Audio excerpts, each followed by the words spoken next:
श्री शिवाय नमस्तुभ्यम। जैसा कि हम सभी को पता है 27 सितंबर 2025 को है नवरात्र की पंचमी तिथि का बहुत ही प्यारा सा दिन। और देखिए ये जो पंचमी तिथि है बहुत ही उत्तम और बहुत ही सर्वश्रेष्ठ है, क्योंकि नवरात्र की जो पंचमी तिथि होती है वो बहुत ही उत्तम मानी जाती है। और नवरात्र के हर एक दिन अपने आप में ही बहुत ही उत्तम और बहुत ही महत्वपूर्ण माने जाते हैं, क्योंकि माता रानी से जुड़े हुए ये दिन होते हैं। माता रानी के 9 रूपों का वर्णन किया जाता है। 9 रूपों की हर एक दिन अलग अलग रूपों की पूजा आराधना की जाती है विशेष रूप से। तो देखिए अगर आप इस दिन बहुत ही छोटा सा उपाय कर लेते हैं तो आपके घर की सारे दुख सारी तकलीफ़ें दूर होती हैं। और इस उपाय को अगर आप पूरी सच्ची श्रद्धा पूरी विश्वास के साथ करते हैं तो आप पर आया हुआ हर संकट दूर होता है। तो इस उपाय को करना कैसे है, कैसे आप इस उपाय को कर सकते हैं, किन किन चीज़ों की ज़रूरत पड़ेगी आपको इस उपाय के लिए, तो वीडियो को पूरा देखिएगा, वीडियो को लगातार देखिएगा, स्किप करके बिल्कुल भी नहीं देखना है। अगर आप लोगों ने स्किप करके देखा हमारी वीडियो को तो आपको उपाय के जो नियम है वो समझ में नहीं आएंगे और आप लोगों को उपाय समझ में नहीं आएगा और आपका उपाय करते समय कुछ गड़बड़ी हो गई तो आपका उपाय जो है वो सफल नहीं हो पाएगा।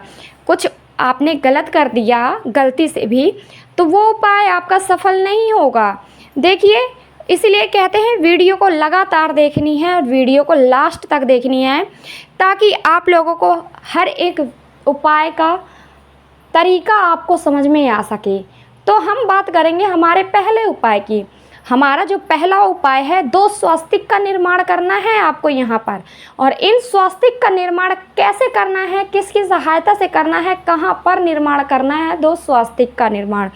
तो चलिए हम बात करते हैं हमारे उपाय के बारे में कि आप लोगों को यहाँ पर क्या क्या लेना है इस उपाय में। तो देखिए हमारा जो पहला उपाय है, इस उपाय के जो लाभ होने वाले हैं वो क्या क्या होने वाले हैं लाभ, तो आप लोगों को बता दें। हमारा जो पहला उपाय है, अगर ऐसा कोई व्यक्ति है आपके घर में जिसको बहुत ही ज़्यादा दुख बहुत ही ज़्यादा संकट हो रहे हैं, है ना, बहुत ही ज़्यादा दुखी है अपने जीवन में, तो उस व्यक्ति के लिए आप इस उपाय को कर सकते हैं। तो लेना क्या क्या है इस उपाय के लिए। हमारा जो पहला उपाय है, इस उपाय के लिए आप लोगों को एक पत्ती लेनी है। कौन सी पत्ती लेनी है, आप लोग यहाँ पर आम की पत्ती ले सकते हो। आम की पत्ती नहीं है तो आप यहाँ पर पान का पत्ता ले सकते हो। पान का भी पत्ता नहीं है तो आप पीपल का पत्ता ले लीजिए। इनमें से कोई भी आप एक पत्ता लेना है आपको। और इनमें करना क्या है, स्वास्तिक का निर्माण करना है। और किसकी सहायता से, देखिए आप लोगों को 2 कटोरी में थोड़े थोड़े से चावल लेने हैं। अलग कटोरी में अलग अलग 2 कटोरी में आप लोगों को थोड़े से चावल लेने हैं। और 1 कटोरी के चावल को आपको सिंदूर की सहायता से लाल कर लेना है। कैसे करेंगे, आपने 1 कटोरी में चावल लिया, उसमें आपने सिंदूर डाला, थोड़ा सा जल डाल दीजिए और मिक्स कर दीजिए। ये हो जाएगा सिंदूरी कलर, लाल कलर, ठीक है। और दूसरी कटोरी में जो आपने चावल लिए हैं इसमें आप हल्दी डाल दीजिए या फिर पीला चंदन डाल दीजिए, थोड़ा सा जल डाल के आप मिक्स कर दीजिए। ये हो गया पीला चावल। ये दोनों चावल को लेना है।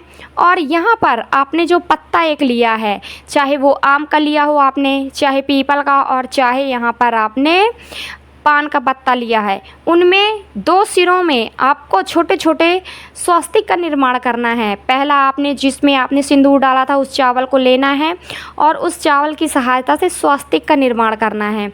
और दूसरी तरफ आपको हल्दी वाले चावल का स्वास्तिक निर्माण करना है। आपने इतना कर लिया।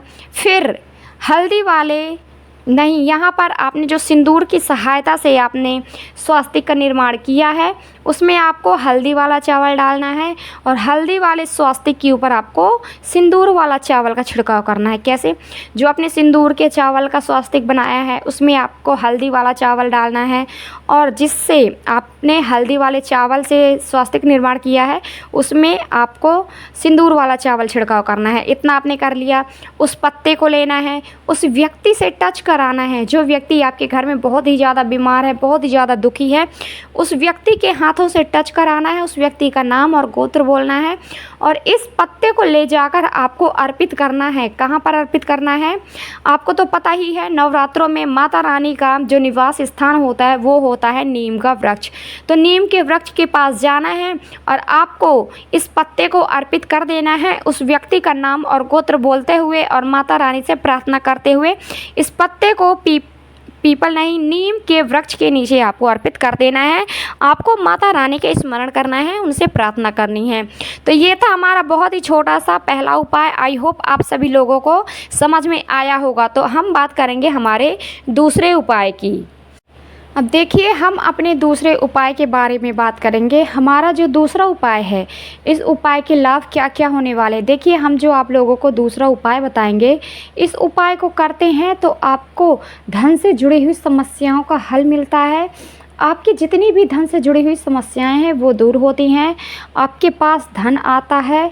आप साल 2025 में धनवान बन सकते हो अगर आपने ये उपाय सच्चे दिल से, सच्चे हृदय से कर लिया। तो देखिए, इस उपाय को करने के लिए आप लोगों को यहाँ पर क्या क्या लेना है।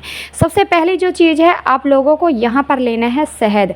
आपको थोड़ी सी मात्रा में शहद लेना है और यहाँ पर जब भी हम धन के बारे में उपाय करते हैं तो हमें यहाँ पर कमलगट्टा लेना होता है। तो आप लोगों को 2 कमलगट्टे लेने हैं, साथ में आप लोगों को एक पीतल के लोटे में जल लेना है, साथ में गंगा जल लेना है और एक कमलगट्टे को आपको इसी लोटे वाले जल के अंदर डाल देना है। सिर्फ एक ही कमलगट्टे को डालना है और एक अपने पास रखना है और इन चीज़ों को लेकर जाना है महादेव की शिवलिंग के पास।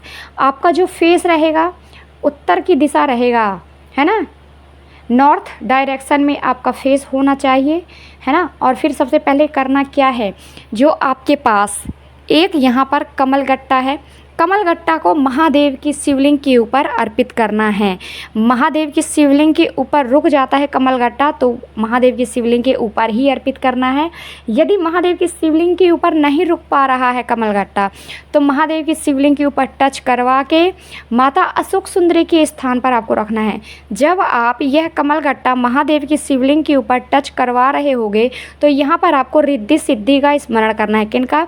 रिद्धि सिद्धि का स्मरण करना है और कमलगट्टा टच करा के महादेव की शिवलिंग के ऊपर माता अशोक सुंदरी के स्थान पर आपको रख देना है। ठीक है, रखने के बाद जो आपके पास शहद है, शहद को उसी कमलगट्टे के ऊपर आपको गिराना है जहाँ पर आपने कमलगट्टा रखा है।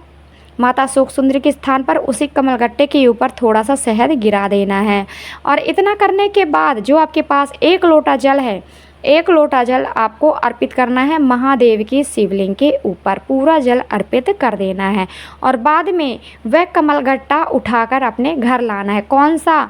जो आपने माता अशोक सुंदरी के स्थान पर अर्पित किया था, जिसके ऊपर आपने शहद डाला था, उस कमलगट्टे को उठाकर लाना है और इस कमलगट्टे को आपको अपनी तिजोरी या फिर पर्स में रखना है। ये उपाय करने से आपकी तिजोरी कभी भी खाली नहीं होती है, हमेशा भरी रहती है आपकी तिजोरी। तो ये था हमारा दूसरा उपाय। अब हम बात करेंगे हमारे तीसरे उपाय की। हमारा जो तीसरा उपाय है, इसके फ़ायदे हम सबसे पहले बता देते हैं। देखिए, अगर आपके घर में धन रुकता नहीं है, धन आता तो है लेकिन रुकता नहीं है, किसी न किसी तरीके से आपके घर से धन चला जाता है, देखिए, तो आपको ये उपाय करना है। तो इस उपाय को कैसे करेंगे? आपके घर में धन को आकर्षित करने के लिए कैसे करना है ये उपाय? तो देखिए, इस उपाय के लिए आप लोगों को यहाँ पर लेना है, हम यहाँ पर 3 ऑप्शन बता दे रहे हैं। जिसके घर पे तुलसी माँ का पौधा है वो इस उपाय को कर सकते हैं। ठीक है, तो यहाँ पर आप लोगों को 3 में से कोई एक चीज़ लेनी होगी। क्या? चाहे तो आप गुड़ का पानी ले लीजिए, गुड़ घोल कर मीठा पानी बना लीजिए, चाहे तो आप शक्कर घोल दीजिए, उसका पानी ले लीजिए, या फिर आप गन्ने का रस ले सकते हैं। ठीक है, देखिए, आप गुड़ का रस ले सकते हैं, शक्कर का नहीं है तो आप गन्ने का रस ले लीजिए, और तीसरा आप गंगा जल ले सकते हैं। 3 में से कोई एक चीज़ ले लीजिए, और एक आपको खाली कटोरी लेना है और जाना है माता तुलसी के पास। सबसे पहले आपको खाली कटोरी रखना है, उसमें सबसे पहले जो आपने लिया है 3 में से कोई एक जल लिया है आपने, उस जल को 7 बार आपको अपनी हथेली पे डालना है, सीधी हाथ की हथेली पे, और फिर उस जल को कटोरी में डालना है, और फिर जो आपने कटोरी में जल लिया है उस जल को आपको माता तुलसी के पौधे पर अर्पित कर देना है, माता लक्ष्मी का स्मरण करते हुए। ये उपाय करने से आपके घर में धन आकर्षित होगा, आपके घर में स्थिर रूप से माता लक्ष्मी वास करने वाली हैं। तो ये था हमारा तीसरा उपाय। अब हम बात करेंगे हमारे चौथे और लास्ट उपाय की। हमारा जो चौथा उपाय है, आपके घर में कष्ट हो रहे हैं, बहुत ज़्यादा कष्ट चल रहे हैं, दुख चल रहे हैं, तकलीफ़ चल रही हैं, आपकी मनोकामनाएं पूरी नहीं हो पा रही हैं, तो ये उपाय जो है आपकी मनोकामना को पूर्ति करने के लिए है, आपके कष्टों को हरने के लिए है। तो माता रानी से जुड़ा है ये उपाय, तो आप लोग ज़रूर करें। पंचमी तिथि को करना है ये उपाय शाम के समय, ठीक है। तो करना क्या है, आप लोगों को यहाँ पर थोड़ी सी शक्कर लेनी है, शक्कर की जगह पर आप मिश्री ले सकते हैं, और एक नया दिया लेना है। दिया के अंदर आपको ये शक्कर या फिर मिश्री थोड़ी सी डालनी है, और इस शक्कर या फिर मिश्री का भोग आपको माता रानी को लगाना है, ये कहते हुए कि हे माँ, हे जगत जननी माँ जगदम्बा, हमारे घर पर बहुत ही ज़्यादा कष्ट चल रहे हैं, बहुत ज़्यादा तकलीफ़ें चल रही हैं, आप हमारे घर पर कृपा कीजिए, आप अपनी कृपा की दृष्टि हमारे घर पर बनाए रखिए। हे माँ, हम आपके शरण में हैं। इतना आपको कहना है और माता रानी को भोग लगाना है। बहुत ही सच्ची श्रद्धा से, पूरे विश्वास से आप ये करें, माता रानी ज़रूर आपसे प्रसन्न होंगी। तो ये थे हमारे उपाय। मैंने कोशिश की है कि बहुत ही अच्छे तरीके से आप लोगों को समझा सकूं, फिर भी अगर कोई भी डाउट है वीडियो से रिलेटेड तो आप लोग पूछ सकते हैं।